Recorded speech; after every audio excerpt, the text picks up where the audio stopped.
मीनू चिड़िया का अपने ही घर में कपड़े प्रेस करने का काम था। वे पक्षियों के कपड़े प्रेस करती, इसके बदले उसे बहुत सारे पैसे मिल जाते थे।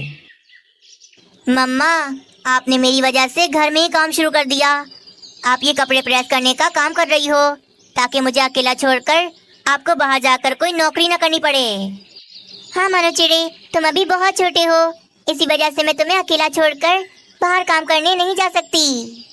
और वैसे भी मेरा ये काम तो कितना बढ़िया चल पड़ा है। मैं पक्षियों के कपड़े प्रेस करती हूँ और बदले में मुझे कितने सारे पैसे मिल जाते हैं।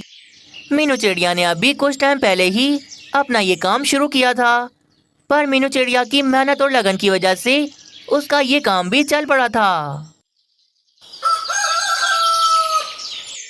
मानो चिड़े, मुझे घर का कुछ सामान लेने बाजार जाना है, इसीलिए मैं जा रही हूँ। और हाँ, दरवाजे पर कोई भी आ जाए, तुमने दरवाजा नहीं खोलना जब तक मैं ना आ जाऊँ। बस फिर मीनू चिड़िया अपनी स्कूटी पर बैठकर सामान लेने बाजार चली जाती है। बाजार के करीब एक जगह पर मीनू चिड़िया अपनी स्कूटी को लगा देती है और सामान लेने वे बाजार चली जाती है। थोड़ी देर में उसी जगह पर कालू कौवा आता है, जिसके मुंह में लाल पान था। वे पान खा रहा था।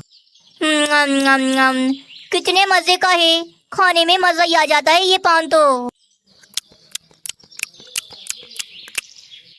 तभी वे मुंह से पान की पिचकारी निकालता है और वे पान की पिचकारी सीधा आकर मीनू चिड़िया की स्कूटी पर लग जाती है। बस इतने में मीनू चिड़िया भी ये सब देखकर वहाँ पर वापस आ जाती है। कालू कौवे, ये तुमने क्या किया? मेरी स्कूटी पर पान की पिचकारी मार दी। छी छी, कितने गंदे हो तुम। ओहो, गलती हो गई मीनू चिड़िया, मैंने जानबूझकर नहीं मारी। चलो चलो, कोई बात नहीं। क्या क्या क्या? कुछ नहीं, अभी के अभी कपड़ा लाओ और मेरी स्कूटी को साफ करो। पागल तो नहीं हो गई? मैं साफ करूंगा इसे। जाओ जाओ यार, जाकर अपना काम करो। कालू कौवे की ये बात सुनकर मीनू चिड़िया को तो बहुत ज्यादा गुस्सा आ जाता है। अरे अरे पक्षियों, इधर आओ इधर आओ, सारे पक्षियों इधर आओ। देखो देखो, कालू कौवे ने ये क्या किया। मीनू चिड़िया ऐसे जोर जोर से चीख कर पक्षियों को बुला रही थी। बस मीनू चिड़िया की आवाज सुनकर काफी सारे पक्षी वहाँ पर जमा हो जाते हैं। क्या हुआ मीनू चिड़िया, क्या हुआ? क्या किया इस कालू कौवे ने जो तुम इतना चिल्ला रही हो? पक्षियों देखो, कालू कौवे ने पान खाकर पान की पिचकारी मेरी स्कूटी पर मार दी। पूरा स्कूटर गंदा कर दिया। चलो, अगर गंदा कर दिया तो मैं इसे सामने से कह रही हूँ कि मेरी स्कूटी को साफ करे। ये तो मुझसे बदतमीजी कर रहा है और मेरी स्कूटी भी साफ नहीं कर रहा। ओए कालू कौवे, ये क्या बदतमीजी है? एक तो गलती करते हो, ऊपर से बदमाशी भी दिखा रहे हो। मीनू चिड़िया को अकेला न समझना, हम सब इसके साथ हैं। हाँ हाँ, मीनू चिड़िया के स्कूटर को साफ करो, उसके बाद ही हम तुम्हें यहाँ से जाने देंगे। चलो चलो, जल्दी करो, कपड़ा लाकर साफ करो, वरना इतना मारेंगे ये पान मान खाना सब भूल जाओगे। पक्षियों का गुस्सा देखकर कालू कौवा डर जाता है। वे फिर कहीं से कपड़ा लाता है और मीनू चिड़िया की स्कूटी को साफ करने लगता है। आज तो कालू कौवे की बहुत ज्यादा बेइज्जती हो गई थी। उसे तो मीनू चिड़िया पर बहुत ज्यादा गुस्सा आ रहा था। मीनू चिड़िया, छोड़ूंगा नहीं तुझे। आज जो मेरा अपमान हुआ है, इसका बदला लेकर रहूंगा। स्कूटी साफ करके कालू कौवा गुस्सा होकर वहाँ से चला जाता है। आगे की कहानी देखने से पहले वीडियो को एक लाइक जरूर कर दें। बहुत शुक्रिया पक्षियों, आप सबकी वजह से कालू कौवा सीधा हो गया बिल्कुल। मीनू चिड़िया भी फिर अपनी स्कूटी लेकर वापस अपने घर चली जाती है। रानी, तुम्हें याद है ना, कल मेरे भाई की शादी है। मैंने अपनी तैयारियां तो कर ली। तुम बताओ, तुमने अपने कपड़े ले लिए? हाँ हाँ कालू जी, मैं अपने कपड़े ले आई थी। कल तो मजा आएगा, बहुत हल्ला गुल्ला करेंगे शादी में। आज कालू कौवा बहुत ज्यादा खुश था क्योंकि कल उसके भाई की शादी थी। बस एक बात थी जो उसे बार बार याद आ रही थी कि उसे मीनू चिड़िया से अपना कल वाला बदला लेना है। कुछ भी हो जाए, मीनू चिड़िया से मैं अपना बदला हर कीमत में लेकर रहूंगा। कालू कौवा फिर ये सोचकर अपने काम पर चला जाता है। रात हो रही थी। कालू कौवा अपने काम से वापस अपने घर आ रहा था तो तभी उसे याद आता है कि उसे तो मीनू चिड़िया से अपना बदला भी लेना है। अरे मैं कैसे भूल गया, मैंने तो मीनू चिड़िया से अपना हिसाब भी चुकता करना है। आज कुछ भी हो जाए, मीनू चिड़िया से तो बदला मैं लेकर रहूंगा। कालू कौवे ने सोच लिया था कि उसे क्या करना है। रात काफी हो रही थी। कालू कौवा फिर मीनू चिड़िया की घर की तरफ चला जाता है। वे खिड़की के रास्ते मीनू चिड़िया के घर में घुस जाता है। वे देखता है मीनू चिड़िया और मानो चिड़ा तो घोड़े बेचकर सो रहे थे। यही मौका है मीनू चिड़िया से बदला लेने का। चलो चलो अपना काम दिखाता हूँ। कालू कौवा तभी देखता है कि सामने एक बहुत ही प्यारी सी फ्रॉक हैंगर में टंगी हुई थी। जरूर ये फ्रॉक किसी पक्षी ने मीनू चिड़िया को प्रेस करने के लिए दी होगी। अब देखो मैं ये फ्रॉक कैसे खराब करता हूँ। कालू कौवा इस्त्री को ऑन करता है और उसे काफी देर तक गर्म करता है। इस्त्री गर्म हो जाने के बाद वे उस गर्म इस्त्री को फ्रॉक के ऊपर रख देता है। गर्म इस्त्री रखने की वजह से वे प्यारी सी फ्रॉक तो बुरी तरह से जल गई थी। मजा आ गया। कल मीनू चिड़िया की तो खैर नहीं, कल पता लगेगा इसे। अपना काम करके कालू कौवा वहां से चला जाता है। सुबह हो जाती है। कालू कौवा बदला लेकर बहुत ज्यादा खुश था। वे अपनी पत्नी रानी कौवी को भी सारी बात बताता है। कालू जी आपको ऐसा नहीं करना चाहिए था। आपने मीनू चिड़िया की फ्रॉक जला दी। पता नहीं किस पक्षी ने दी होगी उसे। मैंने कुछ बुरा नहीं किया, मैंने बस अपना बदला लिया है। जो मेरे साथ बुरा करेगा मैं उससे बदला जरूर लूंगा। अच्छा छोड़ो ये बातें, थोड़ी देर में हमें शादी में जाना है। तुम तैयार होना शुरू हो जाओ। हाँ हाँ शादी में तो जाना है। अच्छा कालू जी मैं बस अभी यूं गई और यूं आई। रानी कौवी ये बोलकर वहां से चली जाती है। अरे मीनू चिड़िया ये तुमने क्या किया, मेरी फ्रॉक जला दी। हाय रे मैं क्या पहनूंगी, मुझे तो अभी शादी में जाना है।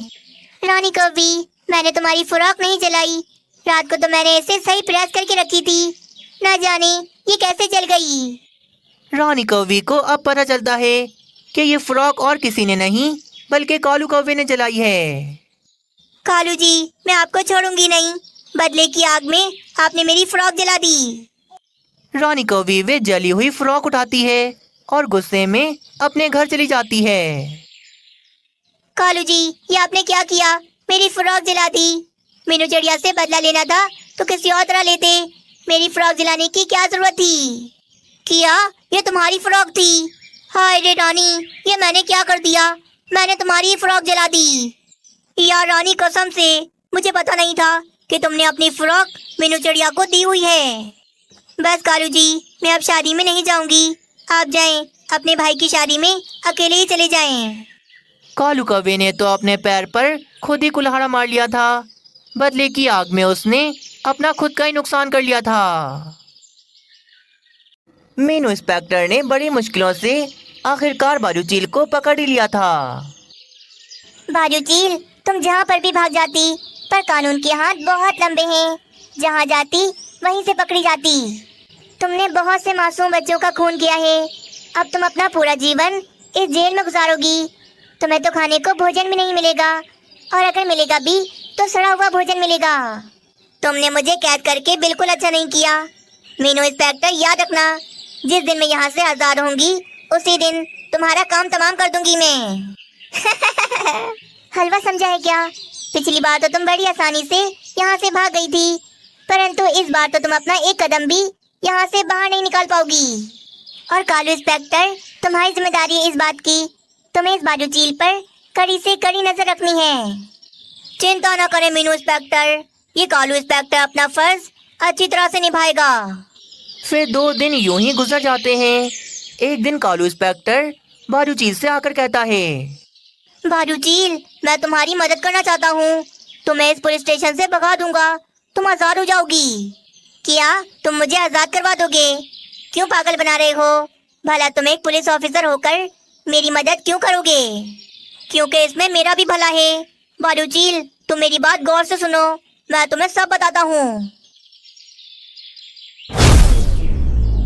बस कालू कौवे, मैंने फैसला कर लिया है। अगर तुम्हें मेरी बहन से शादी करनी है तो तुम्हें उसके लिए एक बड़ा सा घर बनाना ही होगा, क्योंकि इस टूटे फूटे घर में मैं अपनी बहन की शादी नहीं कर सकता। भाई, मेरी तो अभी नौकरी लगी है, मेरी पगार भी ज्यादा नहीं है, मैं बड़ा घर कैसे बनाऊंगा? मुझे पता ही था तुम जैसे आलसी कौवे ऐसा ही जवाब देंगे। मैं अपनी बहन की शादी किसी अमीर कौवे से कराऊंगा। और हाँ, आइंदा के बाद मेरी बहन के आसपास भी नजर ना आना। पर भाई, मेरी बात सुने, मेरी बात सुने। रानी कौवी का भाई बिना कुछ सुने ही वहाँ से चला जाता है। क्या करूं? मैं आखिर इतने सारे पैसे कहाँ से कमाऊं? मैं अपनी रानी की शादी किसी और कौवे से होते हुए नहीं देख सकता, नहीं देख सकता। बस इसी वजह से कालू कौवा तो बहुत ज्यादा परेशान था। तू तो बिल्कुल पागल ही हो गया है, जो उस कलमोही के पीछे पड़ा है ही क्या उसके अंदर? ऊपर से उसके नखरे, उसे बड़ा घर चाहिए। देखना, शादी के बाद तो वो तुझे अपने इशारों पर नचाएगी। माँ, हर समय आप रानी को बुरा बोलती हो, अब ऐसी भी नहीं है वो। देख बेटा कालू, हम गरीब हैं और रानी को अमीर कौवा चाहिए, इसीलिए तेरी शादी उससे तो कभी नहीं हो सकती। पर तू चिंता ना कर, तेरी माँ भी जिंदा है। मैं तेरे लिए सुंदर सी कौवी ढूंढ कर लाऊंगी। देखना, फिर तो उस कलमोही को भूल जाएगा। नहीं माँ, मैंने पहले भी कहा था और अभी भी कहता हूँ, मैं रानी के अलावा किसी दूसरी कौवी से शादी नहीं करूँगा। मैं पैसे कमाऊंगा, अपना बड़ा सा घर बनाऊंगा। देखना, फिर मैं करूँगा रानी से शादी। तो ये है मेरी कहानी। मुझे जैसे भी करके बहुत सारे पैसे चाहिए। बालूचील, मैं तुम्हें यहाँ से आजाद करवा दूंगा, पर बदले में तुम्हें मुझे बहुत सारे पैसे देने होंगे। इसका मतलब लड़की का चक्कर है, तभी तुम मुझ पर इतने मेहरबान हो। ठीक है कौवे, मैं तुम्हें वचन देती हूँ, बस तुम मुझे यहाँ से कैसे भी करके आजाद करवा दो। मैं फिर तुम्हें लाकर ढेर सारे पैसे दे दूंगी। ठीक है, फिर मैं रात को यहाँ पर आऊँगा और रात के अंधेरे में तुम्हें यहाँ से निकाल दूंगा। तुम यहाँ से भाग जाना, पर हाँ, यहाँ से जाने के बाद मेरे जंगल की तरफ मुड़ के भी ना आना, वरना मुझसे बुरा कोई नहीं होगा। हाँ हाँ कौवे, मुझे मंजूर है, बस रात को तुम मुझे यहाँ से आजाद करवा दो। आगे की कहानी देखने से पहले वीडियो को एक लाइक जरूर कर दें। थोड़ी देर में रात हो जाती है। कालू कौवा नजर बचाकर लॉक की चाबी लेकर आता है और वे चाबी लगाकर जेल का दरवाजा खोल देता है। चलो चलो, मैंने पीछे का दरवाजा खोल दिया है, तुम वहीं से भाग जाओ। और हाँ, कल सुबह मुझे पहाड़ी इलाके में मिलना, मैं वहीं पर आऊँगा और मेरे पैसे भी लेकर आना। बालूचील के तो मजे आ गए थे।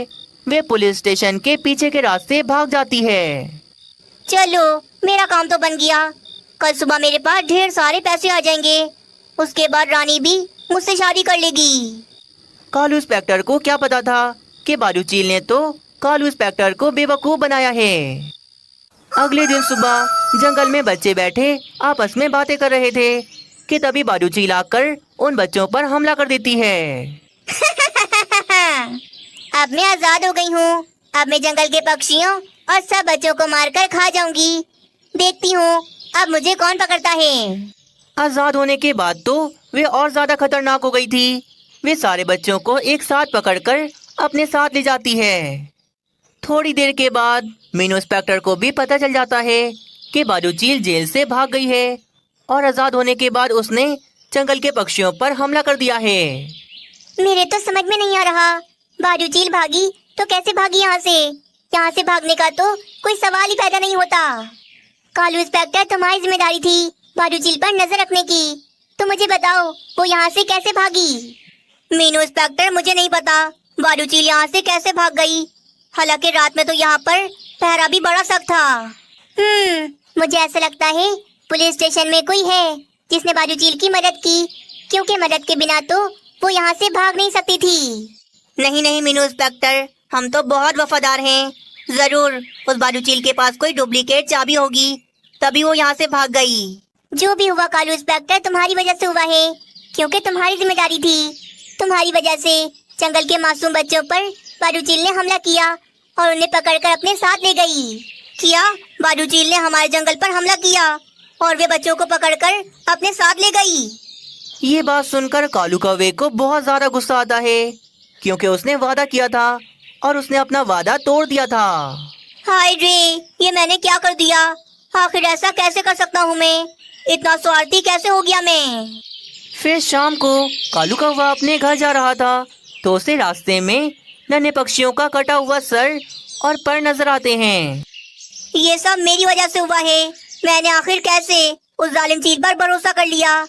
उसने तो मेरे पैसे भी नहीं दिए और मेरे जंगल के मासूम बच्चों पर इतना जुल्म किया। कालू कौवा फिर घर आकर बहुत ज्यादा रोता है क्योंकि उसे मन ही मन बहुत ज्यादा बुरा लग रहा था। क्या हुआ कालू बेटा, तू रो क्यों रहा है? जरूर उस कलमोही की शादी किसी और जगह हो गई होगी। नहीं माँ, मुझसे बहुत बड़ी गलती हो गई। मेरी वजह से जंगल के बहुत से मासूम बच्चे मारे गए। कालू कौवा सारी बात अपनी माँ को बताता है। ये बात सुनकर कालू की माँ उसे जोर से थप्पड़ मारती है। ये तूने क्या किया? मैंने तुझे ऐसे तो संस्कार नहीं दिए थे। तूने अपने स्वार्थ के लिए मासूम बच्चों का भी ना सोचा। जा, निकल जा इस घर से। जब तक तू उस जालिम चील का सर काट कर मेरे सामने लेकर नहीं आता, मैं तब तक तुझे माफ नहीं करूंगी। और अगर ऐसा ना कर सका तो अपनी ये शक्ल लेकर मेरे सामने कभी ना आना। अपनी माँ की बात सुनकर कालू कौवे के अंदर का शेर जाग जाता है। उसे बाजू चील पर बहुत ज्यादा गुस्सा आ रहा था। माँ, मैं तुमसे वादा करके जा रहा हूँ, उस जालिम चील का सर में काट के इस जंगल में जरूर लेकर आऊंगा। ये बोलकर कालू कौवा अपने घर से बड़ा सा कुल्हाड़ा लेकर वहाँ से चला जाता है। कालू कौवा पहाड़ों के इलाके में आ गया था क्योंकि उसे पता था कि बाजू चील कहीं न कहीं पहाड़ों के इलाके में ही छुपी होगी। अगर मैं ऐसे बाजू चील को ढूंढता रहा तो वे मुझे कभी नहीं मिल पाएगी। मुझे कोई उपाय लगाना होगा ताकि वे खुद सामने से मेरे पास चल कर आए। कालू कौवा कुछ सोचता है, तभी उसके दिमाग में एक बढ़िया सा उपाय आ जाता है। वे फिर उसी पहाड़ी इलाके में एक बड़ी सी झाड़ी के पीछे आकर छुप जाता है। अब देखो मैं क्या करता हूँ। मम्मा, मेरी मम्मा, कहाँ हो आप? मैं रास्ता भूल गया हूँ। मेरी मम्मा कहाँ गई? कालू कौवा इस तरह नन्हे पक्षी की आवाज निकाल रहा था ताकि बाजू चील खुद सामने से चल कर आए। काफी देर हो जाती है। कालू कौवा झाड़ियों के पीछे छुपा बच्चे की आवाज निकाल रहा था। आखिरकार वे आवाज बाजू चील के कानों तक पहुंच ही जाती है। अरे, ये आवाज कहाँ से आ रही है? लगता है आसपास में कोई बच्चा है जो अपनी मम्मा को ढूंढ रहा है। बाजू चील अब उस बच्चे को यहाँ वहाँ ढूंढने लग जाती है। कालू कौवा भी छुपा ये सारा कुछ देख रहा था। तभी अचानक वे झाड़ियों से निकलकर बाजू चील पर कुल्हाड़े से जोर से वार करता है और बाजू चील का सर वे काट देता है। मर गई, जालिम चील मर गई, अपने अंजाम को पहुंच गई। कालू कौवा बाजू चील का वे कटा हुआ सर उठाकर अपने साथ जंगल ले जाता है। ये वही जालिम चील है जो काफी समय से मासूम बच्चों को मारकर खाई जा रही थी, पर आज ये भी अपने अंजाम को पहुंच गई। शाबाश कालू इंस्पेक्टर, तुमने कर दिखाया। अपनी जिम्मेदारी तुमने पूरी कर दी। ये सब कुछ रानी कौवी भी देख रही थी। कालू कौवे का ये कारनामा देखकर वे तो बहुत ज्यादा खुश हो जाती है। कालू जी, आप तो हमारे जंगल के हीरो हो। आपने वो कर दिखाया जो एक बहादुरी कर सकता है। मुझे बहुत अच्छे लगे हो आप। मैं आपसे शादी करने के लिए तैयार हूँ। क्या वाकई तुम मुझसे शादी करने के लिए तैयार हो? परंतु तुम्हारे भाई का क्या? वो नहीं मानेगा। भैया को तो मैं मना लूंगी, बस आप तैयारियां करो शादी की। हमारी शादी जल्दी हो जाएगी। इस तरह सब कुछ ठीक हो जाता है। रानी कौवी भी शादी के लिए मान जाती है।